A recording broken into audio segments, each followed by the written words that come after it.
Tanawa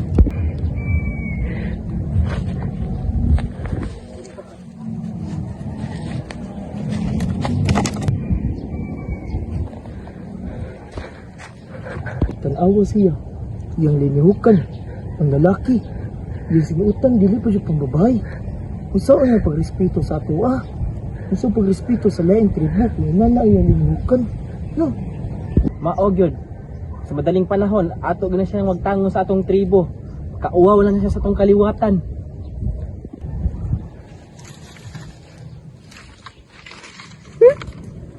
Tunay na kasaysayan ng ating Maawa niya. Ang bini. Ang kanyang mga ina nilihukon para rin sa lalaki. Dili para sa babae.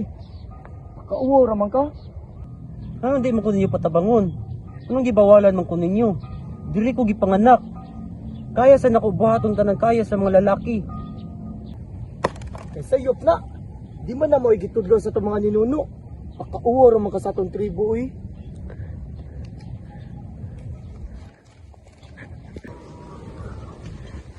Maray, naunsa man ka? Ganong naghilag man ka? Dato, dili ko nila dawaton. Labag daw sa itong tradisyon ng akong nilihukan. Wala ba ko'y karapatan mo pagbilin diri sa atong tribo? Wala ba ko'y proteksyon nga madawat diri sa atong tribo? Kaarti sa dana niya, oy, mura magiunsa. Gusto mo ka magpakalalaki, ngano magilakhilak man ka? Maray, ayaw kabalaka. Kaya akong adtuon si Pinunong Dato kabayan sa imong sitwasyon.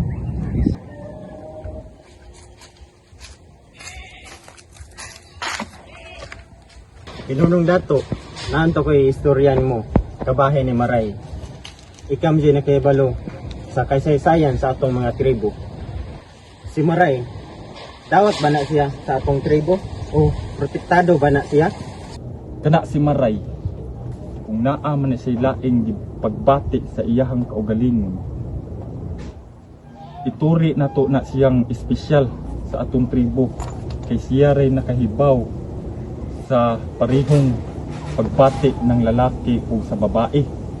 Pero sa pag-agi sa panahon, nausab ang pananaw sa mga tao, na impluensyahan nata sa mga tao sa gawas, na dili dapat epektuhan ang atuang orihinal na kultura.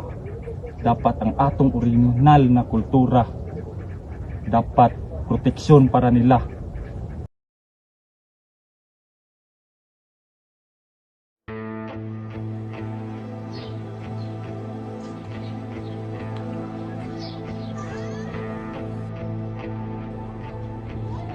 Sabi dito sa batas ng Sidaw, bagamat nakatuon sa kababaihan, kinikilala nito ang diskriminasyon base sa kasarian ay isang paglabag sa karapatang pantao na dapat itigil at parusahan. Sabi naman dito sa Batas Republika 7192, tinitiyak nito ang kababaihan ay pantay na kasosyo ng kalakihan sa pag-unlad at pagpapatayo ng bansa. Binibigyan sila ng pantay na karapatan sa pag-aari, pagpapasok ng mga prosesyon, pagsali sa mga kasamahan, at paggamit ng mga serbisyo at ang panghuli, ang Batas Republika 9710 o Magna Carta of Women. Ito ang komprehensibong batas na nagtatakda ng lahat ng karapatan ng kababaihan. Nagbabawal sa lahat ng uri ng diskriminasyon laban sa kanila at nagbibigay ng tiyak na benepisyo at proteksyon sa larangan ng trabaho. Bisan si Maray uyon anak na siya, naagihapon na siya proteksyon na madawat sa tuang balaod. Maray, pangayon ta kong pasaylo. Sa iyo pang akong gibuhat o gipangingon. Gato ko gasunod ko sa ato ang tradisyon. Ako man din nilabag. Nilabag ko sa balaod. Pasayloa jud ko Maray. Dili na nakubaton kung unsa akong gipambuhat dihan mo. Pasayloa jud ko Maray. Di pasaylo na tiga. Ang akong gusto raman god si makisama ko ninyo. Gusto ran ako makatabang sa atong tribo.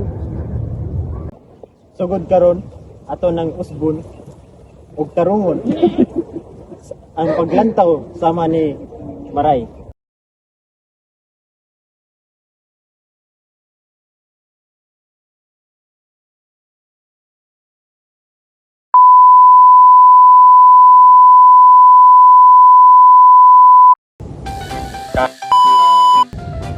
Sa'yo pa nga akong gibuhat.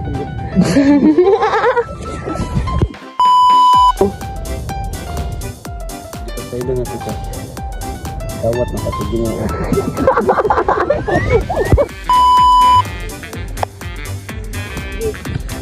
Yeah.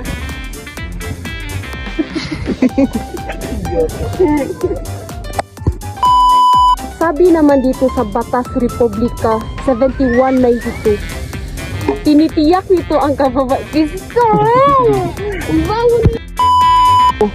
Maray, ayaw kabalak ka. Kay akong adtuon si Si Pinunong Dato. Awa dia. Awa dia. Ano yun mo? Sorry. Last. Alikor.